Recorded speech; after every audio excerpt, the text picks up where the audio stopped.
Hey, what's up, everyone? What's that fearless new class on D&D Beyond? It's the Monster Hunter, and that's what we're talking about today. Let's go. So yes, in today's video, we are going to be talking about the new Monster Hunter class on D&D Beyond, presented to us by Ghostfire Gaming and Grim Hollow. So, Grim Hollow is actually one of my favorite settings. Before third-party stuff was introduced on D&D Beyond, I had a bunch of Grim Hollow stuff homebrewed for my games. That's not the point. The point is we have a new class, and we're going to figure out what this thing does in a full class breakdown, subclasses at the end. So, starting off, Editing Wes here to say that there's been updates between the slides and this recording. If you see anything that's different, please comment down below and I'll pin it for others to see. You're going to get your primary stats are strength or dexterity and intelligence. I'm going to actually say dexterity and intelligence because your saving throw proficiencies are dexterity and intelligence. I mean, if you have a good balance of strength and dex and don't just dump one over the other, you're probably better off. And you're also going to have a d10 hit die. You're going to have skill proficiencies in athletics, history, investigation, medicine, nature, perception. I almost said proficiency. Perception, religion, and survival. You have light and medium armor along with shields. And then your starting equipment, you have different options. Right at level 1, monster hunters get something called a Grimoire, which is kind of think like the wizard spellbook, but it's a always tool kind of thing because it lets you add proficiencies to whatever creatures you have in it. More details. Okay, think about the old 2014 Ranger and how your favorite enemy lets you pick 2 different creature types and you would gain a bonus to tracking them. Same exact thing.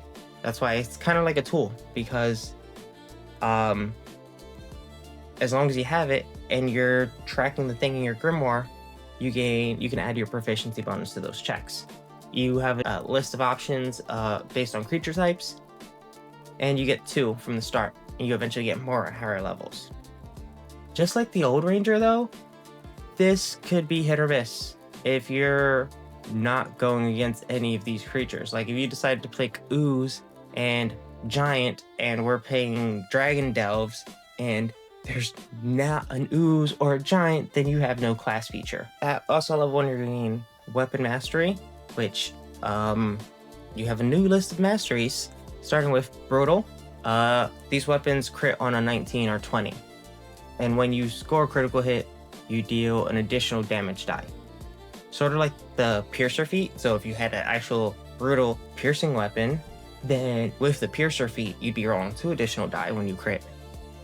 Then we have Defender, or the Defending Mastery.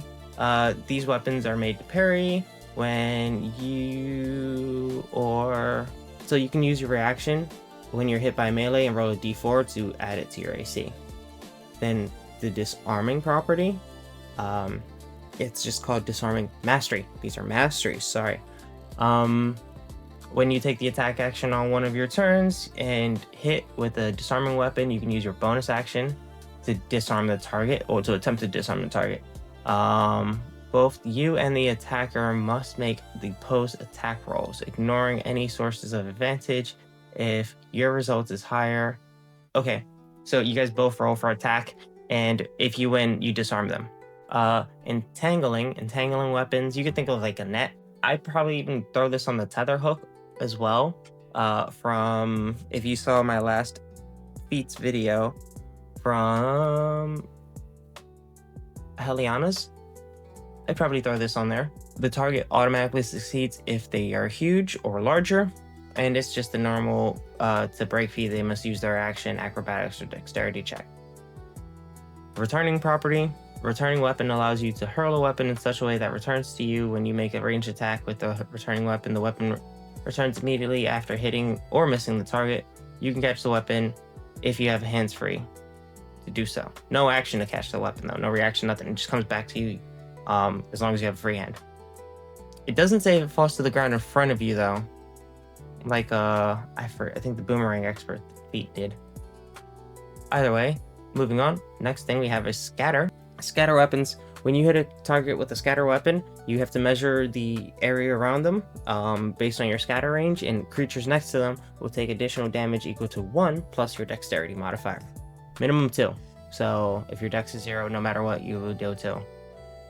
I don't know why you'd be attacking with a ranged weapon if your dex is 0. I mean, actually, you could just have it. My paladin has a rifle in their possession. Long story. A long story how my character ended up with a musket, but it is they've had it. Actually, I've had it for 3 characters. It's been passed down generationally. And I can actually say generationally in the campaign. It's weird. Anyway, the set property. This is when you have a weapon that has a set property, if a target enters your reach, you can use your reaction to make a melee attack against them. Think of it like the ability from Polar Master, or the brace feature from the Battle Master maneuver. All right, next we have Strong Draw. Strong Draw, because you're drawing your weapon, not drawing your weapon. You're drawing like a bow. Either way, you need a minimum 13 to use one of these, or you're gonna have disadvantage. Because what it does is when you shoot a strong draw weapon, it sounds like I'm saying jaw. Yeah, it sounds like it keeps saying jaw. Anyway, you can add your strength and your dex to the damage done by these weapons. So, dex-based paladin? Oh no, not dex, range paladin, but you still need that strength, so pretty good. Then we have swift, which is our last one here. So, when you miss with a swift weapon, you have advantage on the first attack roll you make with the weapon against the target before the end of your next turn. If it hits, you also deal an extra d4. So you have to miss first, but you get to add more damage. There's so much more weapon stuff, but we're gonna get back to the Monster Hunter. At level 2, you gain a fighting style. At level 2, you gain studied response. So when a creature you see within 60 feet of you targets another creature with a melee or range attack, you can take your reaction before the attack roll to make 1 attack with a weapon or unarmed strike against that creature. If you miss, you regain your reaction. I want to say it's really strong, but if you use it, then, well, you don't have a reaction. If you guys saw the Dungeon Dudes video last week where they talked with the designers and they were mentioned about the whole Warcaster situation, well, yeah, you use your reaction for this. You don't have it for shield. You don't have it for absorb elements. You don't have it for counterspell. You don't have it for uncanny dodge. You don't have it for a bunch of stuff, you know? If they were to use their reaction for a regular opportunity attack, then they wouldn't be able to use it for this. And if they do use it for this and succeed, then they wouldn't be able to use it for an opportunity attack. All right, so the next thing we're going to get is a fighting style, and I'm going to go over the new fighting styles. Starting with advanced weapon proficiency. You have proficiency in advanced weapons. You can add your ability modifier to the weapon's damage, and to your proficiency also adds to your attack rolls. There we go. This feat can only be taken by a character who's 8th level or higher. So it's not a fighting style you can start with. And if you're wondering what advanced weapons are, they are weapons that have newer properties, which I'll probably go over in a different video because, well, actually, Okay, so up on your screen right now, you're going to be seeing all of the advanced weapons and equipment tables. I'm just going to quickly scroll through them so you can see what advanced weapons are. They have, as you can see, the masteries we talked about. Actually, I don't think you can see it, can you? Oh, you can. Anyway, but they are also going to have new properties like haft, momentum, armor piercing, double. What else do we have? Actually, there's a table. There's the table. These are advanced range weapons. As you can see, there's different bows. There's different firearms.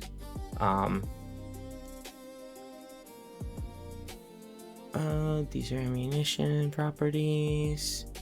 Okay, sorry.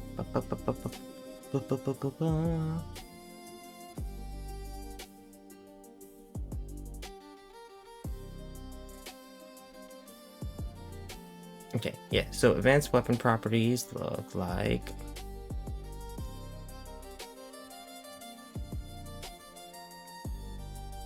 armor piercing, black powder, cumbersome, damage, double, halved, magazine, momentum, repeater. Okay, so then back to weapon master or fighting styles. Our next fighting style is close combatant artillerist. Being within 5 feet doesn't impose disadvantage, and when you hit a creature within 5 feet, they actually take extra damage. Then dual shot.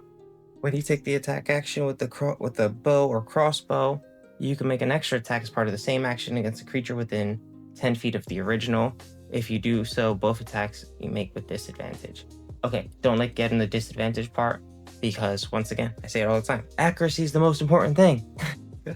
And after that, this actually kind of reminds me of the Baldur's Gate 3 Swords Bards slashing flourish when used with a ranged attack, where you could just make a second ranged attack. Then we're going to get flurry. Once on each of your turns, when you make an attack roll with a weapon or unarmed strike, you have advantage on the roll. You can forego, and you have advantage. You can forego the advantage and make another attack with the same weapon or unarmed strike against a different creature within 5 feet of the first one. Mobile combatant, when you take the attack action, your speed increases by 10 feet, and opportunity attacks against you have disadvantage. I would have loved this on my Swords Bard because, well, they automatically gain 10 foot movement speed when they attack. Also, Kinetic Jaunt was probably one of my favorite spells for that because it was my get out of jail free card. Not taking opportunity attacks is way better than just having disadvantage on attacks made against you. And if I'm playing a Ranger, Zephyr Strike is my get out of jail free card. Then we have Opportunist. When you make attacks part of your reaction, you gain a +2 bonus to the damage rolls and the attack roll. Then Prone Defense. When you have the prone condition, you don't have disadvantage on attack rolls. Attack rolls against you don't have advantage either. And when you are prone, you can just get up with only 5 feet of movement instead of burning half your movement. So, not bad. Level 3, you get your subclass. Level 4, ASI. Right, since Study Response is kind of like your version of extra attack, at level 5, you don't gain extra attack. Instead, you get to add your intelligence modifier to attack rolls with weapons and unarmed strikes. Level 6, you gain and improve your Grimoire. You get a 3rd book. And more importantly, now you crit on a 19 or 20 against creatures in your books. Level 7, subclass feature. Level 8, ASI. Level 9, knowledgeable defense. Whenever a creature in your grimoire, whenever one of the creatures in your grimoires make a saving throw, you can change that to intelligence. Any save, doesn't matter, it's going to be intelligence for you. Level 10, we get a subclass feature. Level 11, we finally gain extra attack. So now you're attacking 3 times, sort of. Twice on your turn, once on your not turn. Level 12, ASI. Level 3, you gain a 4th monster. No extra bonuses though. All previous ones apply. Level 14, Lair Sense. So, you have advantage on saving throws and resistance to damage to the layer actions and regional effects caused by creatures. In addition, you have advantage on saving throws and resistance to damage types against legendary actions from the creatures in your grimoire. This feature, layer defense or layer sense, that gives you advantage on saves and resistance to damage types of layer actions and regional effects. If you're not using third-party, you're probably using third-party monster books. But if you're just going off the new monster menu, this feature does not exist because the layer actions don't exist. The second half of this though, advantage on saving throws and resistance to damage against legendary actions will still work. I don't know why they added this feature in. I know Ghostfire Game has a podcast. I know they've talked about layer actions before, when they first showed the ancient green dragon stat block. years ago. So I don't know why they still put this in there. I mean, I guess if you're a DM, you can decide whether or not you want to have layer actions and regional effects, but seems like extra wording for no reason. Anyway, level 15, you're gonna get a subclass feature, 16 ASI, 17 Slayer's Aid. Allows you to use your study response for an ally. No, you don't attack them, they get to make the attack. And if they don't have their reaction available because they warcastered you as you walk past them, you can give them the reaction back. But they have to specifically target your studied creature. That's the words I was looking for. Level 18, you're gonna gain an SI. Level 19, an epic boon. And then level 20, you're gonna get Grave Strike. Your crit range from now increases to 18 with your Grimoire stuff.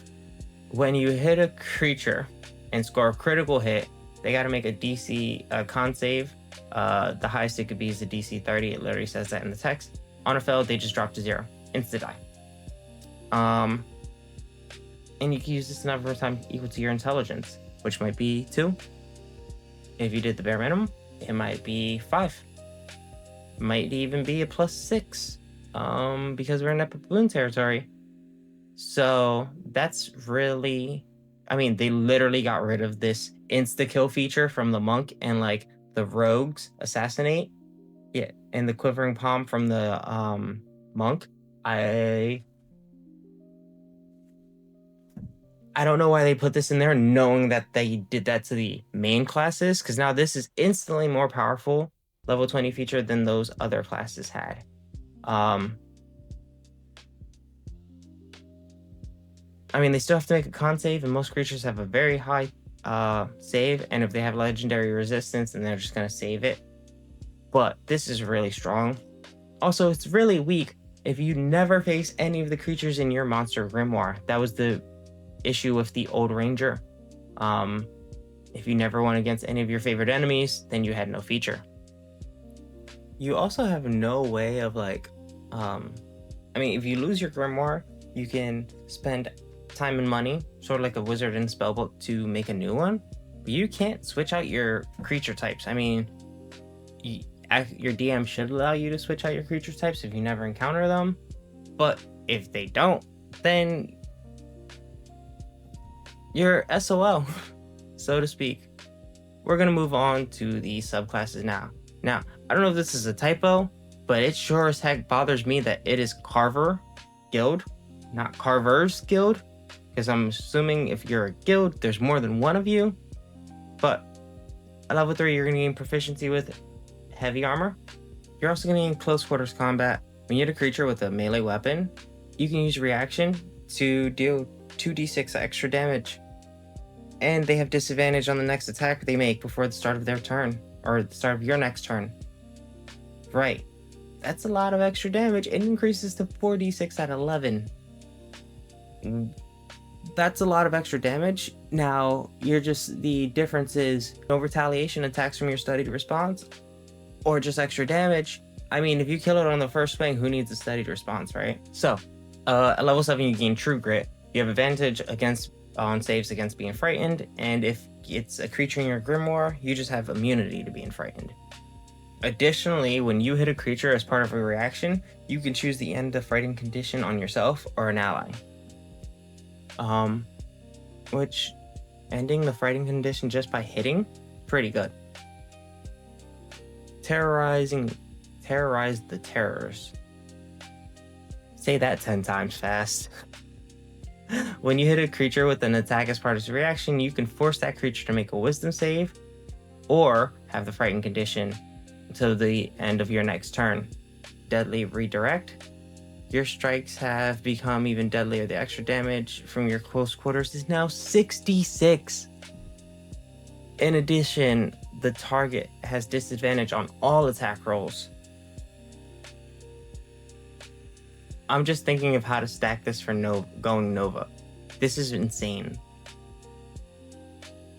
I mean, you still can only do this once per turn, because you only get once per round, because you only gain one reaction. You know, it doesn't come back until the start of round. it's still pretty good Nova damage potential. And at this point, you have extra attack, so why not waste your why not burn your reaction on this instead of studied response? Finally, you're going to gain controlled footwork. You can take a reaction twice in a round instead of once. Yeah, we're going to just go right to ranking these subclasses now. To reiterate my rankings, D, DM Intervention. You turned in the assignment. That's about it. C, you showed up, you put words on the paper. C classes are like lackluster. They don't seem exciting to play. You might have a reason you want to play them, a very niche specific reason, but they're not that exciting. B, there's just a few things you might have missed that are keeping you from A, like this should have been a bonus action instead of an action, or for example, the fact that you can't switch out a creature type thing. If we were comparing classes, this would already come down to B just for that. Then A is straight marks across the board, you know? You did exactly what you're supposed to do. You understood the assignment. S, get out of my classroom because you're teaching. You're teaching the class. That's what an S tier is, and giving yourself an extra reaction and doing 66 damage on a reaction. Get out of my classroom, bro. You're teaching. This is, I wouldn't call it S just because that is a lot of extra damage. I mean, you could roll all ones, but that is still extra damage. 66 extra damage. There's no other martial class that can do that currently, or subclass that just does 66 extra damage as a reaction twice per turn, twice per round. All right, moving on. The Devourer. At level 3, you gain alchemy supplies and cook utensils. You gain proficiency with them. You also gain transmutation metabolism. You are what you eat, basically. You can take the utilize action to harvest a single portion of a creature. Only one portion can be harvested from each creature, and the effects last until you finish a long rest. So, as a bonus action, you can consume what you just harvested. You gain different benefits based on the creature type, and it lasts 1 plus your intelligence modifier, minimum 1 in minutes. So you can benefit from multiple portions, but you can't benefit from the same one. So if you eat something that's undead, you can't eat undead again. All right, we are going to look at some of those options. So we have acid blood for ooze, acumen for fey, fiend, or celestial, awareness from anything, flight, celestial, dragon, elemental, infused, dragon, elemental, ooze, invisibility, fey, fiend, or undead, might, construct, beast, construct, or giant, natural weapons, beast, dragon, or monstrosity, regeneration, beast, giant, monstrosity, resistance, construct, elemental, undead, telepathy, aberration, fiend, or plant. So if you're fighting an undead, you can actually consume some invisibility and later on some resistance. If you're going against like a fey, you can get a cum, and as you're on your next turn, you can gain some invisibility. So pretty cool, because it's just a bonus action to consume these. But well, actually, this class doesn't have much it needs its bonus action for. Everything's a reaction. However, this means like feats and stuff like well, your advanced weapon properties also make up for some of the extra damage you would lose by bonus action attacking from other feats like Polearm Master, Great Weapon Master,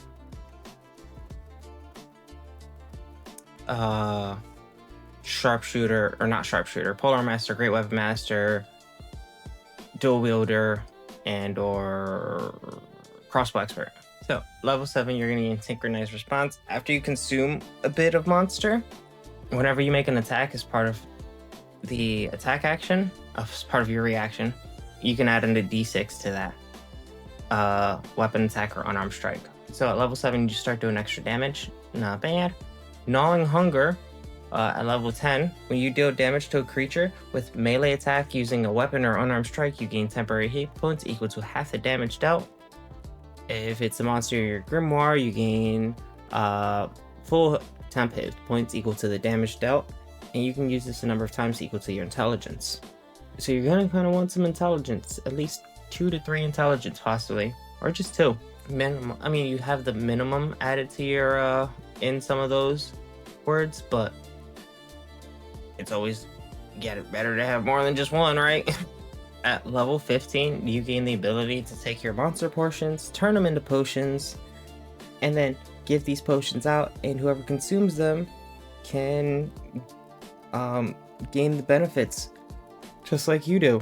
You have 4 of these, and a creature can only drink an ally, or whoever you give it to, can only drink 1 of them. They do gain level of exhaustion for it though. Then at level 18, you're going to gain acquired taste. You can now consume 1 additional portion. Additionally, for 1 minute, when you consume a portion, you have advantage on attack rolls as a reaction. So you can eat something, you gain benefits.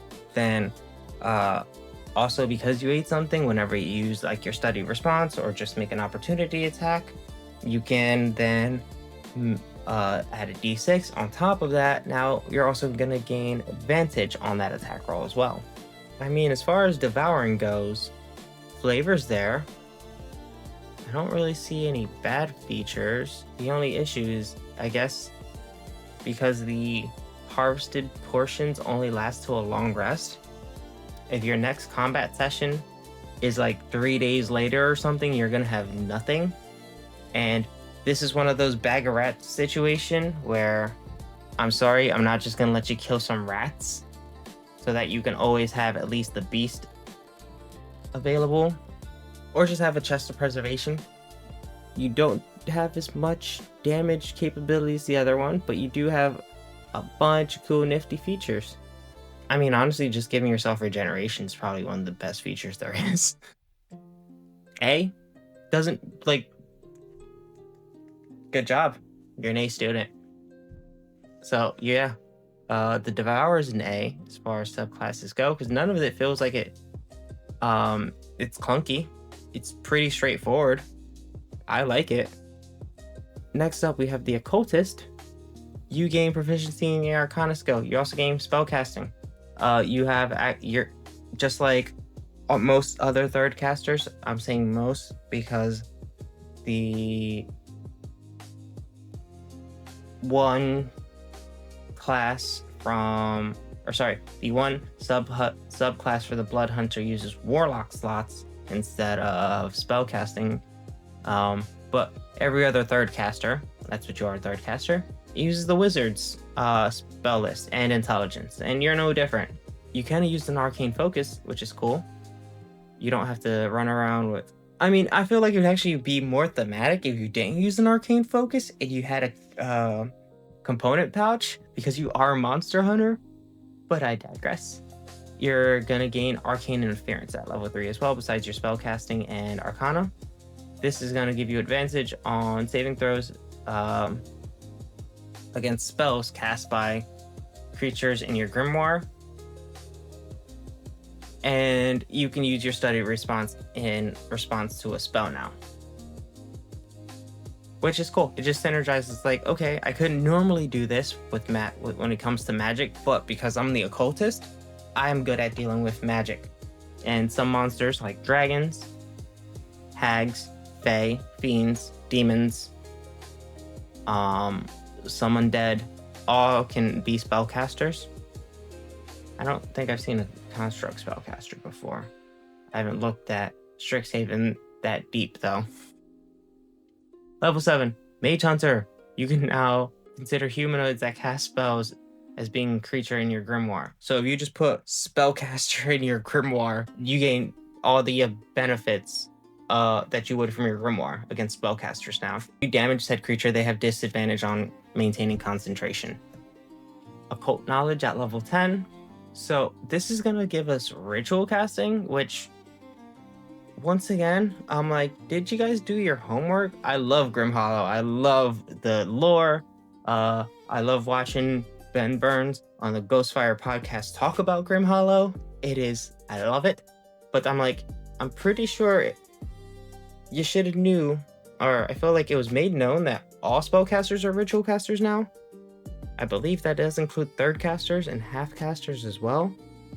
So just being able to get rituals now feels like weird. However, this is Grim Hollow we're talking about. It's setting specific. So if you do pull this out of Grim Hollow, you might just, I would say, overlook this, but the only cool thing about this is you don't just get wizard rituals. You get to choose 2 spells of your choice from the cleric or druid. What rituals might they have? Well, there's a lot of spells out there. If you're using third party, you might not be constrained to just one third party source. So the world could be your oyster. Level 15, Magical Aegis. You have a 20-foot aura. You and your allies have advantage on stage against spells, as long as you have spellcaster in your Grimoire. Then additionally, you always have counterspell prepared, and you can cast it once without a spell slot. Counterspell at 15th level, meh, but counterspell for free, yeah boy. Not gonna argue free counterspell. Anywho, at level 18 we're gonna get Arcane Response. You can now cast a spell as part of your study response. Because your study response doesn't say opportunity attack, so Warcaster won't trigger. However, Arcane Response now lets you do the thing that you wanted to do from like level 3. Flavor, I get it, but once again, there's a couple things keeping you from A. Like when you gain your rituals, you can't replace one of them until you reach level 14. And I'm like, just about every other class has the ability, when you level up, you can replace this feature with another one. You're gonna get dock points for that, so that's keeping you out of A tier. Also, once again, I feel like your level 18 feature is something I wish you would have got earlier. I don't know what you would have made the level 18th ability, but it's like, wow, it would have been cool if I could have like casted a spell here. I mean, counterspell is going to use your reaction, and arcane interference will use your reaction, but that's if you're making an attack. I feel like I wanted to cast spells.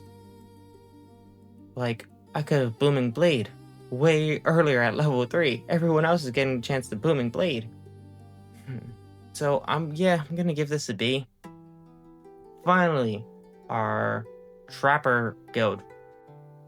Trapsters, Trappers, Trapper Guild.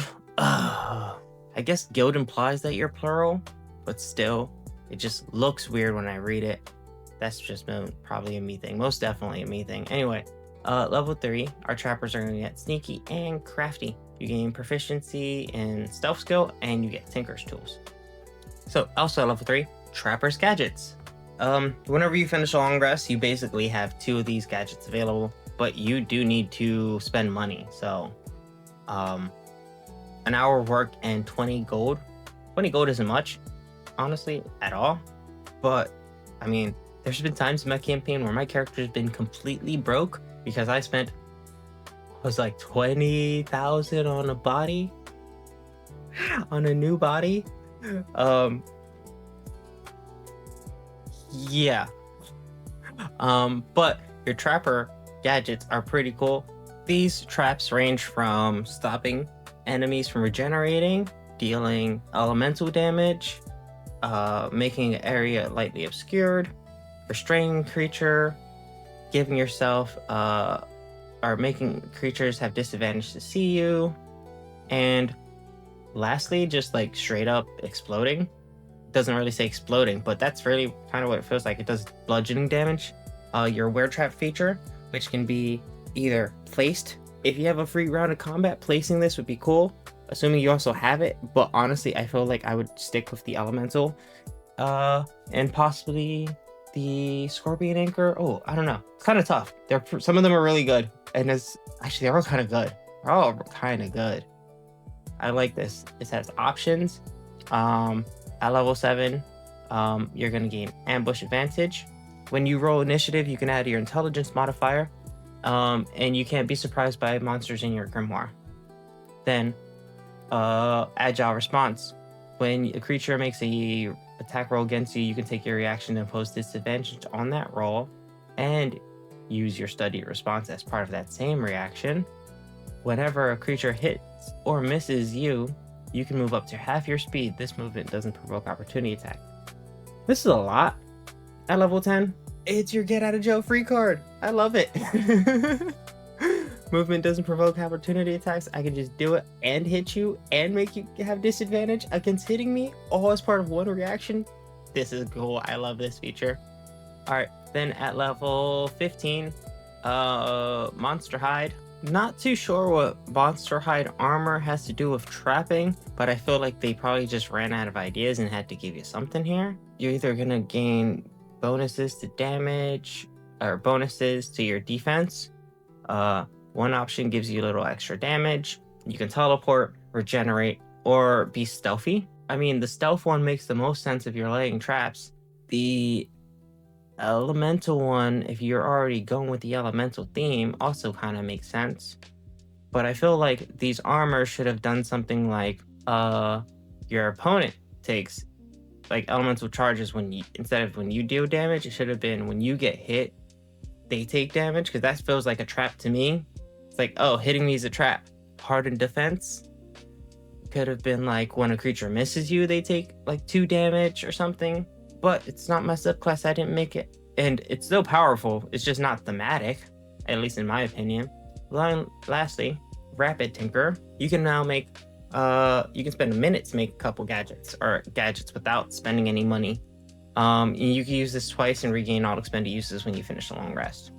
Like level 15 could have been, when you roll initiative, you can automatically lay a trap down without an action required or something.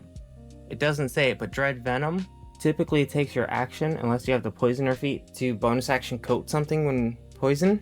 I mean, those are all really good features at level 15. All really good features. Level 10 I love. Level 7 also really good. I'm just gonna give you a B, because like, well, you did the work. You just kind of like, I have to just give you some bad marks. So because of your lack of synergy at 15 plus. Other than that, yeah, nothing bad. This is just B, because it's just got that one thing holding it back from being A. That's the Monster Hunter and the Monster Hunter subclasses, guys. Let me know what you think about this. Were you allowed in your games? Were there anything you would tweak? I know, well, I ran a Oops All Gunslingers. I guess I'll be running a Oops All Monster Hunters next at one point to see how that works. And to see where we land. Anyway, thank you guys for joining me. My name's been Wes. Where's the fun? Don't forget to like, comment, and subscribe. I know this has been a long one, but I appreciate you being here. Thank you, and goodbye.